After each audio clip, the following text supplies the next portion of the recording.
অসম্ভব রস, এই যে কি রস এবং স্বাদ, কোনো অংশেই কম না, ঘ্রাণ সব দিক থেকে।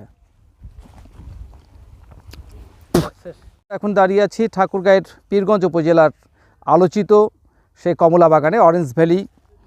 সেই অরেঞ্জ ভ্যালিতে আমরা এসেছি আপনাদের একটা গাছ দেখাতে চাই এই বাগানের। এখানে অনেকগুলো গাছ আছে, সব গাছগুলোর বয়স একই রকম। তার মধ্যে একটি গাছ আমরা আপনাদের দেখাতে চাই। আমরা যিনি এই বাগান করেছেন তিনি আমাদের জানালেন একটু আগেই যে এই গাছের 300 কেজি এবার কমলা ফলন দেবে।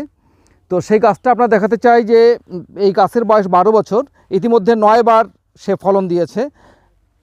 এই 2025 মৌসুমে এসে দেখা যাচ্ছে যে এই গাছটাতে শুধু 300 কেজি কমলা এবার উনি উত্তোলন করবেন এমনই ধারণা করছেন। আমাদেরকে এটা জানালেন যে এই গাছের যে একবার ভরাট, গোটা গাছটার প্রতিটি ডালে প্রতিটি মনে হচ্ছে আগায় একটি করে কমলা ঝুলছে, থোকায় থোকায় কমলা ঝুলছে।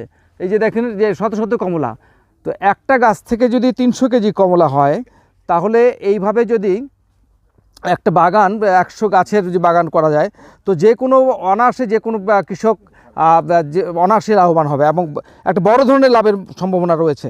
আমরা ইতিমধ্যে জেনেছি যে এই দার্জিলিং প্রথম অরেঞ্জ ভ্যালি, এই যে পীরগঞ্জ উপজেলার যিনি অরেঞ্জ ভ্যালি যিনি এটা স্বত্বাধিকারী, সেই আবু জাহিদ ইবনুল ইকরাম জুয়েল ভাই, উনি এটা করেছেন এই কমলা বাগান। সেই সঙ্গে মাল্টার বাগানও করেছেন। এখানে শত শত মাল্টার গাছ উনি রোপণ করেছেন ইতিমধ্যে।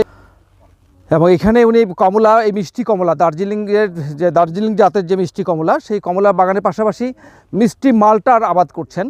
এবং এখানে প্রায় শত শত মাল্টার গাছ রোপণ করেছেন, যেগুলো থেকে পর্যাপ্ত মাল্টা ফলন হচ্ছে। এবং সুস্বাদু মানে কি, সেই ধরনের মিষ্টি যেটা আপনি না খেলে বিশ্বাস করতে পারবেন যে মালটা এত মিষ্টি হতে পারে। আমরা দেশের বাইরে যে মালটাগুলো আমদানি করা হয়, যেগুলো আমরা খাই, সেগুলো তো তেমন এত মিষ্টি আমরা পাই না। যেটা এখানকার এই অরেঞ্জ ভ্যালির যে উৎপাদন, সেই মালটা থেকে আমরা পর্যাপ্ত সুস্বাদু এবং ভীষণ মিষ্টি, যেটা ভাষায় প্রকাশ। এবং কালার কি, আপনাদেরকে একটা কমলা দেখাতে চাই যে এই কমলা গাছ থেকে, এই কমলা গাছের একটা কমলা আপনাদের পেরে দেখাতে চাই যে আসলে কি স্বাদ, এই কমলার কেমন রস, এবং এটা কি, বিসমিল্লাহ। এই যে দেখেন একদম ভরাট, একদম দার্জিলিংয়ের কোনো অংশেই কম না।